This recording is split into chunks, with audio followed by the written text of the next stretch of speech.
On March 1st, just days into the 2022 Russian invasion of Ukraine, there's a video of Ukraine's President Volodymyr Zelensky hearing a missile had hit near the Babyn Yar Holocaust Memorial Site in Kyiv. I'm Dr. K, a political scientist who looks at how information is shared. But this is a story that unfortunately hasn't been shared yet. For 45 years after the end of the Second World War, the Soviet Union tried to hide and censor documentation of the Holocaust, including the massacre of Jews at Babyn Yar. Beginning on September 29, 1941, within 36 hours, more than 33,000 Jews were murdered by occupying Nazi forces and collaborators. Babyn Yar, also known as Babi Yar, only had a handful of survivors. Raisa Mastrenko was one of them.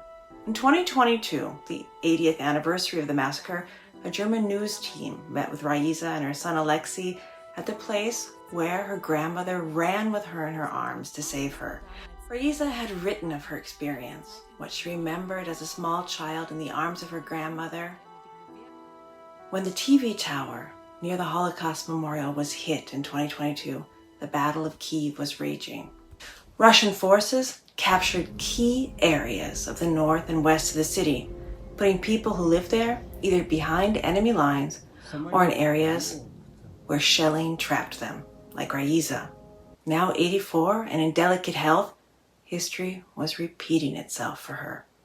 In 1941, when the Germans occupied Kyiv, announcements in Ukrainian, Russian, and German appeared ordering all of the city's Jews to gather. Most of them were women and children and the elderly, since the Soviet government had already mobilized the men capable of fighting for the Red Army. In Kyiv, after the invasion began in 2022, it was again those with limited resources or ability to leave that faced danger. Raisa lived alone in a high-rise flat. Her home was in the northern part of the city, and with heart problems and worsening dementia, her son was trying to get his mother to safety.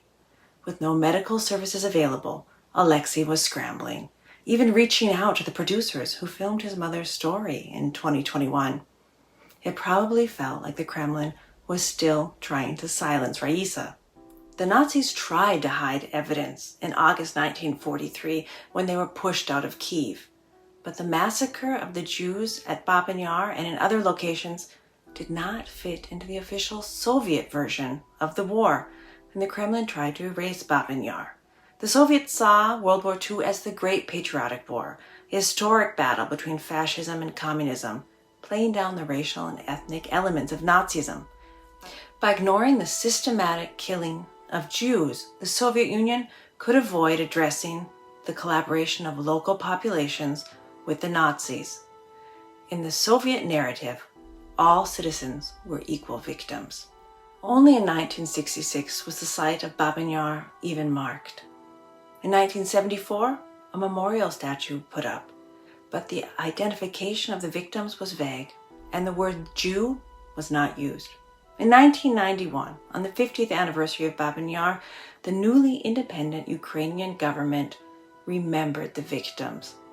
In a society where Babyn Yar was not part of history, witnesses like Raisa were so very important. Finally, in independent Ukraine, a society in transition, the Holodomor, Babyn Yar, and Stalin's purges were rediscovered. Raisa survived one Holocaust in 1941. On April 12, 2022, American President Joe Biden used the word genocide to describe what Vladimir Putin is doing in Ukraine. Whatever the history books call what started in Ukraine in 2022, Raisa didn't survive it. In the first week of March, contact with Raisa Mastrenko broke off. Her death was confirmed in April by her son Alexei. Raisa, the Holocaust survivor, who escaped a shallow grave at Babyn Yar, was laid to rest in one outside of her apartment building. Raisa loved dancing and was part of an amateur ensemble. Later, she and her husband spent 22 years on the professional dance stage. In 1991, she told her story of surviving Babyn Yar for the first time. She didn't survive Putin, but her story should be told. Here in the comments, there's more information on Babyn Yar, Raisa and the 2022 invasion of Ukraine.